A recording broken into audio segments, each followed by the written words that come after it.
E hoje no nosso quadro Mais para Elas,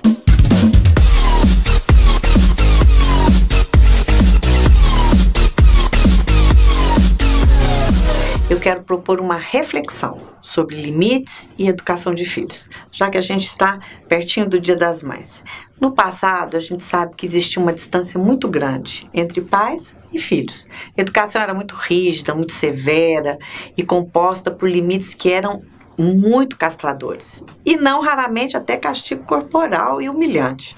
Nós sabemos que muitos pais educavam com castigos corporais, com surras. Só que com o tempo, graças a Deus, felizmente, muitas mudanças se operaram nessa relação entre os pais e os filhos.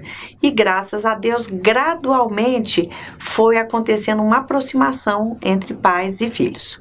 O problema é quando os pais se tornam antirrepressivos e têm dificuldades para impor limites aos filhos. Ou seja, eles deixam que os seus filhos façam o que quiserem e muitas vezes acabam passando da conta e se tornando indisciplinados e arredios a qualquer determinação dos adultos.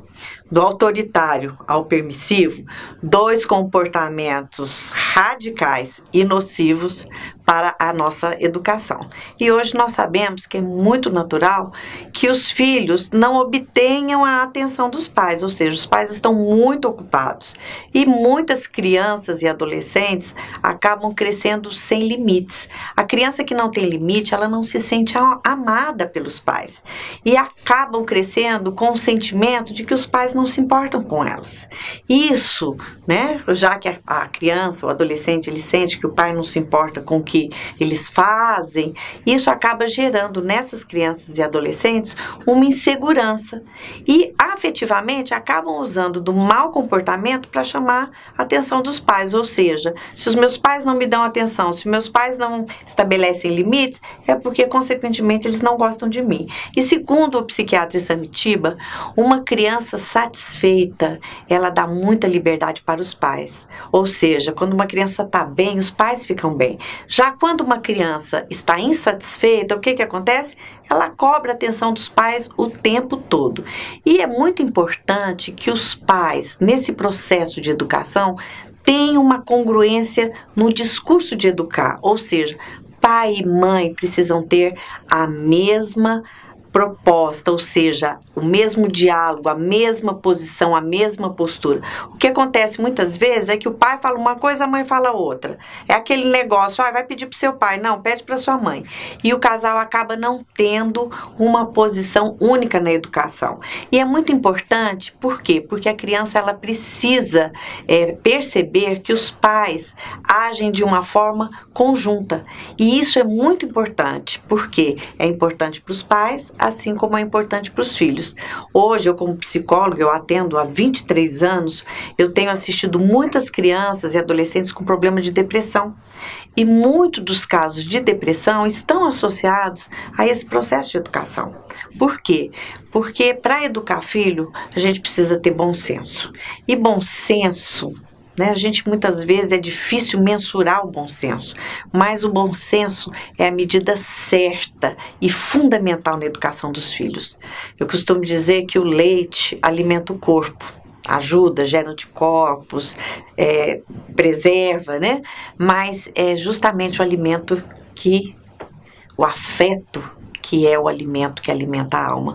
E hoje nós assistimos uma infinidade de crianças sem afeto, ou seja, crianças que estão famintas. E isso muitas vezes leva à depressão. Nós assistimos aí crianças sem referência nenhuma, soltas, ou seja, totalmente sem limites.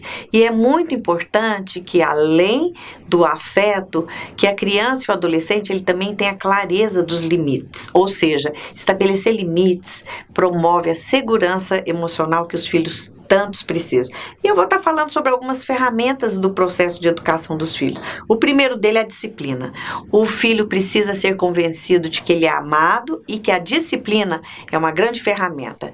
Disciplina não é contrário ao afeto, ao amor. E por isso é muito importante estabelecer regras, rotinas, estabelecer um vínculo saudável com os filhos, porque assim eles vão entender que o que é certo, o que é errado e que afeto afeto é diferente de limites. Então, por isso não vai ter motivo para apelar para revolta ou fazer atos disfuncionais para chamar atenção e dessa forma ganhar afeto. Ou seja, muitas crianças e adolescentes usam de meios autodestrutivos para chamar a atenção dos pais. Nós temos assistido aí quantas adolescentes envolvidos com drogas, com bebidas, e muitos desses vícios são, na realidade, formas disfuncionais de chamar a atenção dos pais.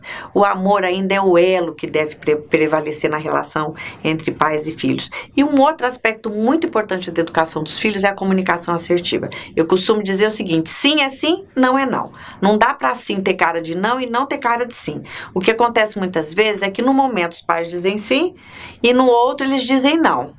Ou seja, primeiro eles aceitam, daí 5 minutos eles mudam de ideia. E os filhos ficam sem entender por que numa hora eles podem e por que numa outra hora eles não podem. E aí passam a desrespeitar as determinações dos pais. Por quê? Porque esses limites não estão claros. Então é muito importante que a comunicação dos pais seja assertiva, congruente, para que essa criança, esse adolescente, ele possa entender. A construção de um indivíduo, ela não é tarefa simples. E por isso é muito importante que os pais estejam atentos à forma assertiva de educar os filhos. Para uma formação estruturada da personalidade, é extremamente importante que os pais estejam atentos aos limites, à comunicação. E uma coisa que é muito importante, que eu costumo dizer que os pais não podem esquecer jamais, é que os filhos, eles não aprendem só com o que nós dizemos a eles. Os filhos aprendem por imitação e, portanto, eles acabam exemplificando aquilo que você faz. Os limites, eles são muito importantes. Tem uma frase que diz, né, que os exemplos, eles arrastam. Então, os pais, eles são referências para os filhos. E por isso que é importante ter congruência com aquilo que eu digo para o meu filho e com aquilo que eu faço. Educar é fundamentalmente um ato de amor, mas um ato de amor baseado em limites, em uma comunicação assertiva e principalmente na consolidação de um vínculo permeado por afeto. Então, se você quer educar bem, primeiro, estabeleça disciplina. Segundo, coloque limites. E terceiro, faça da sua relação uma relação com diálogo, com compreensão e principalmente com escuta. As crianças, os adolescentes, eles estão muito sozinhos para serem escutados nas suas ansiedades, nos seus sonhos e nas suas dificuldades. Então, você que é pai, que é mãe, que tem o seu filho para educar, faça uso do afeto e principalmente da disciplina do limite. Daqui a pouco a gente volta no nosso programa sobre elas.